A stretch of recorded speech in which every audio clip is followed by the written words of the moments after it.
నువ్వు దేవునికి ఎస్ చెప్తే లోకానికి నో చెప్పాలంటండి. సింపుల్గా మనకు అర్థమయ్యే భాషలో ఈ వచనాన్ని మనం చెప్పుకోవాలంటే, దేవునికి ఎస్ చెప్పిన వారు లోకానికి చాలా విషయాలలో నో చెప్పాలి. ఒకవేళ నో చెప్పలేకపోవడం మన వీక్నెస్ అయితే we have to work on it.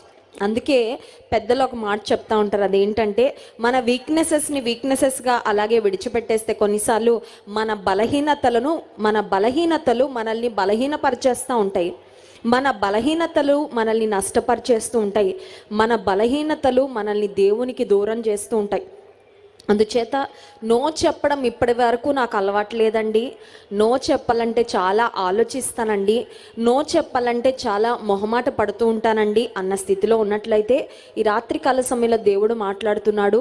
ఈ లోక స్నేహము దేవునితో వైరము. సర్వ సృష్టిని సృజించిన దేవుడు, సర్వశక్తిమంతుడైన దేవుడు, సర్వాధికారము కలిగిన దేవుడు, సమస్తమును ఏలుచిన దేవుడు, మనకు జీవితాలను బహుమానంగా దేవుడు అనుగ్రహించిన దేవుడు, ఆయన పక్షంగా మనం ఉండడం మేలు, కానీ ఆయనకు శత్రుత్వం మనం పెట్టుకుంటే మాత్రం మనకు అది ఎన్నడూ మంచిది కాదు. ఇప్పుడు దేవునికి శత్రువులు ఎలా అవుతామండి?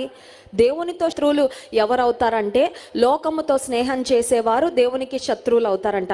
అంటే అర్థం ఏంటంటే, దేవునికి నీవు ఎస్ చెప్తే, దేవుని బిడ్డగా నువ్వు జీవిస్తూ ఉంటే, ఈ లోక సంబంధమైన వాటికి, ఈ లోక సంబంధమైన స్నేహాలకు, ఈ లోక సంబంధమైన పద్ధతులకు, విధానాలకు, ఆచారాలకు, కొన్నిసార్లు కొన్ని రకాలైన సంప్రదాయాలకు కూడా మనం నో చెప్పాల్సి వస్తుంది. సో దేవుడు ఎప్పుడు కూడా తన బిడ్డలు కాంప్రమైజ్డ్ లైఫ్ జీవించాలని ఎప్పుడు కోరుకోవట్లేదండి. God wants us to live an uncompromising life. రాజీ పడని జీవితము మనం జీవించాలని కోరుకుంటున్నాడు. రాజమండ్రి నుండి మమ్మల్ని ఇక్కడికి